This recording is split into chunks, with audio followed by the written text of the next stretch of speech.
Hello everyone, this is Vincent from RTI. In this session of our commercial training series, we'll be building a project using a KX4 keypad, which also functions as a control processor. Before we dive into programming, let's take a moment to review the KX4's key use cases and features. Let's discuss some of the features and benefits of the KX4. Versatility is one of the major advantages. It can be used in a wide array of commercial applications: classrooms, conference rooms, huddle spaces, fitness areas, and even hotel lobbies. It's a flush mount touch panel with a high-resolution 4-inch capacitive touch interface. It has a built-in system processor with I/O connectivity in the rear. We'll be going over that next. You can use this as a standalone unit, or in an expansion processor, you can deploy multiple units across larger projects. Let's take a look at the rear of the unit and some of the advantages of the KX4. Two two-way RS-232 serial ports can be used for two-way communication. An RS-485 control port can be used in cases where PoE connectivity is not possible, or it can be used as an IR port. You could either wire emitters directly or wire to a connecting block. It also features an Ethernet port that can be used for power plus communication. It also can be powered through the unit itself with a 12 to 16 volt DC ground and power. 4 dry contact relays, 6 sense inputs, add contact and voltage sensing. Let's get into some of the programming of the unit. Let's launch Integration Designer and program a huddle space.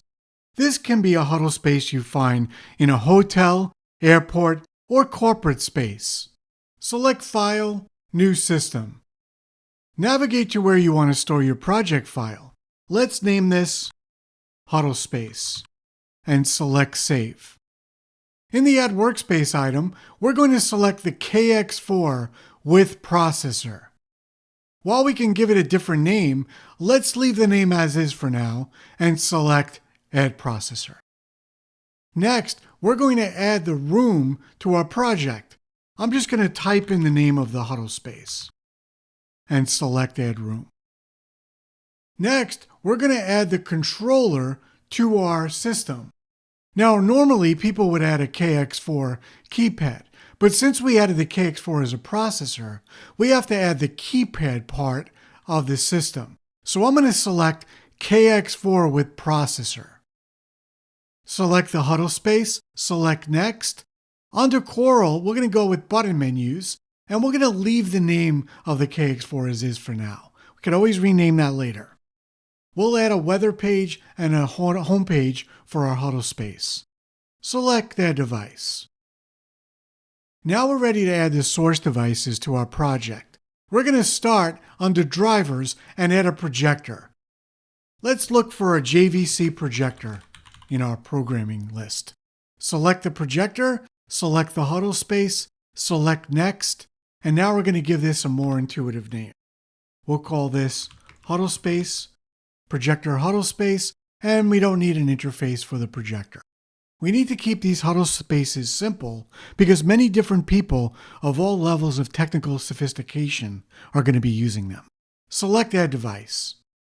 Now we're going to add the audio catalyst in the room, which is going to be a Bijou 1500D. So search for the Bijou by audio control, open up the plus sign, and this will expose the different outputs. Output 1 is for the speakers, output 2 would be for headphones. Let's add output 1 to the huddle space and click Next. We're going to set this room's audio source using the Bijou volume commands, and we're going to name the source name the same as the driver. Let's name this Bijou Huddle Space. We don't need a user interface for the Bijou either, so let's add the device minus the user interface. Next, we're going to add a barcode click share. The client's going to use a barcode click share button to configure the meeting and get it started. They can either use the keypad or the barcode click share button to trigger the meeting. Select the huddle space, select Next, and let's call this Meeting. We don't need a user interface for this because it won't create one anyway, but we'll just untick the pages and add one later. Select Add Device. That's all with the devices we need to add. Select Close. There's a couple of things we need to do before we program the system. First, File and System Properties. These are the overall project properties, and they need to be configured. In addition to configuring your dealer information and client information, configure the location of your project. You could select the country or the city in the drop-down, or additionally, you could enter in the latitude and longitude. Under Clock, enter in your time zone from the list of available time zones. Once you're done configuring the system properties, click OK to save your work. Next, we're going to configure the KX4 with processor. First, I'm going to rename this at this point, and we'll call this KX4 huddle space. This will also rename our keypad as well. I'm going to select Properties and configure a few properties. Under the General tab, I'll configure a different power down time. I'll set this to 50 seconds. Under Wired Network, here's where you would configure a static network for your device. I'm going to leave it on DHCP for now, but this would normally require a static IP address. Clock and location will get their information from the system properties, and we're going to head over to port names, and we're going to configure a couple of ports. Starting with serial, we're going to configure our projector to use the first serial port. We also have a screen that's going to drop down when the meeting is activated, and we're going to set that to our first relay. Let's call this projector screen. In addition, there's also a sense input field. We can configure our sense inputs to sense voltage or closure. Note, if you are sensing voltage, you will need a power supply along with the unit. Under Key Labels, you can configure any engravable buttons you wish to change. I'm going to leave these buttons as is, but these can be engraved using the Laser Shark service. The last thing to figure out is your relay mode. Since we're using Relay 1, we have to set it to normally open or normally closed. We'll leave it on normally open and select OK. Now we'll configure our drivers in the workspace, starting with our Bijou. In the Bijou, let's select the proper model. We're using the 5100D for Dante. We're going to put in the IP address, which I'll leave as is. Next, our barcode needs to be configured. Here we'll configure the version. We're using version 2 of the barcode.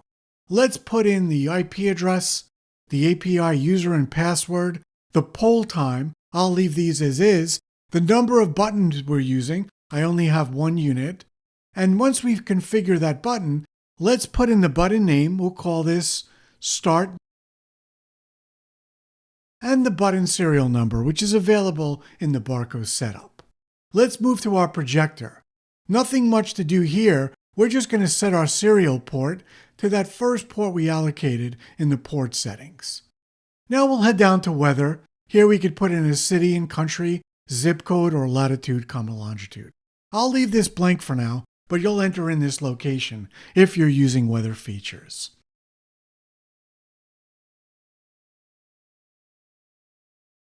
Let's configure the pages on our KX4 for our meeting. I'm going to select the home source, and you'll notice that there's a few homepage options. I'm going to zoom this in a little bit so you can see it a little bit better, along with the buttons. So we don't need all these different home pages. I'm going to remove the audio page and the video page and just leave the home buttons and the power menu. Now I can configure this first button to start meeting. In addition, I'll put an icon on the button by heading to Coral Icons, looking for our meeting button, and then dragging and dropping it into our interface. We have to come back to this screen to drag and drop our activity tag, but let's do it now. We can go and drag and drop the Start Meeting or the Meeting tag onto the button. This should program the available System Manager link for us. The only thing left to do is to configure the volume up, down in mute commands, which didn't populate from the bijou. I'm going to select the room macro, and I'm going to head over to my macro steps and bring in a command. Let's select our bijou, and down from the functions, I'm going to select the volume step command. And I'm going to raise the speakers for the volume up. I'm going to copy this command to the volume down and paste and change it to down. And for the mute, I'll paste the command in and then change the mute. That should do it. For the power menu, I'm just going to do a page link to jump to the second page on our home page, which is the power menu. And for the home page, we'll drag and drop an activity tag to get to the home page. These still will have to be configured in System Manager. Now, under Power Menu, I'm going to tailor this power menu down a little bit with some available options in our room. Since we don't have any lights, I'm going to remove that. And since we're not programming a home, I'll just turn off the room. I'll make this button bigger, and now the client using this can turn off the room. With our pages configured, let's program System Manager. I'm going to select the huddle space, and then I'm going to select activities. Here you'll see a list of all the activities in our huddle room. I'm going to untick all the activities and start by selecting our home page, which is needed, and our meeting activity. Next, I'll classify our activities correctly. The home page is definitely a other source type. The meeting will be a video source type, so let's set that correctly. And then we'll just rename meeting to start meeting. Next, we'll program our meeting. Under activity start, I didn't use any please wait pages. I probably should have, but this is where you would add them. Under room on, here we can turn on our bijou. Let's go bring in a command. Let's select our bijou. And then from the drop-down, let's select the power function and the on command. Let's do a brief time delay, something simple. Let's do a 1 second time delay and head over to a video on selection. Here's where we'll turn on our projector. Let's bring in a command, select the projector. Let's select the power on command. And let's also bring down the projector screen with a relay command. Since our relay is normally open, we'll need to close our relay to get the screen to drop down. Just for good measure, let's put a brief delay in between two commands. Also, the projector needs around 32 seconds to warm up, so let's bring in a 32-second time delay so that it has time for an input switch. Under Power on Source, we could skip that activity and go to Activity Selected. In the Activity Selected field, let's switch the inputs we need. Under Command, let's select the bijou, and then we'll select the input command.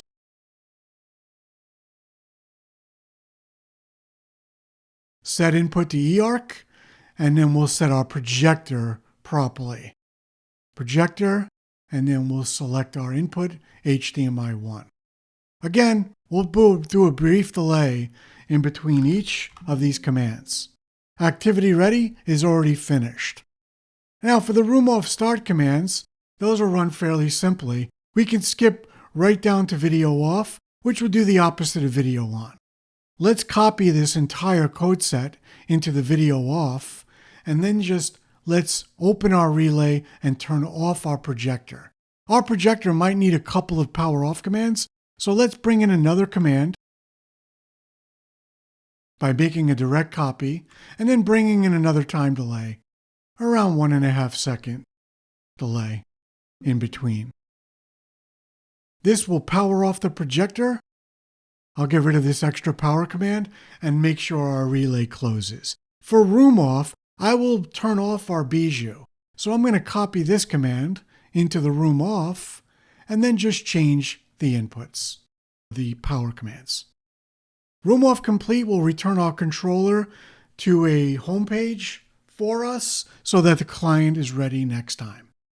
There's only one thing left to do now that our activities have been programmed. There's only one thing left to do. Let's program an event so that when the person in the meeting presses the Barco click share, the meeting will start. Let's select the Barco meeting in the driver properties, and then we'll select driver events. Under Start Meeting Connected, this is going to initiate the same button that we pressed on the interface. Let's bring in a select activity. We'll select the huddle space and we'll select meeting. Now we'll make sure that our KX4 jumps to the correct page. Select the KX4 from the drop-down. Then select the meeting page. That will start the meeting and jump to the KX4. And that's how you program a KX4 keypad as a processor. Now there's only one scenario left. What if you want to use the KX4 as an expansion processor? So now you want to add another unit as an expansion. Well, that's pretty simple. What you would do is you would add another room. Let's call this other room Huddle Space 2. And this time, we're going to go over to our controllers. And we're going to select the KX4 from the list of controllers. So I'm just going to search for it to make that easier. And I'm going to add that KX4 to my Huddle Space 2. So this will be the keypad for the Huddle Space 2. And we'll add those pages and add device. Now, if I click close and I go to the expansion properties for our KX4 and click on expansion and add expansion devices, I will be able to add the expansion processor for the second Huddle Space room. And there it is. And then you'll just rinse and repeat. You'll add your drivers, you'll add your source devices, and program your macros. Thanks for watching.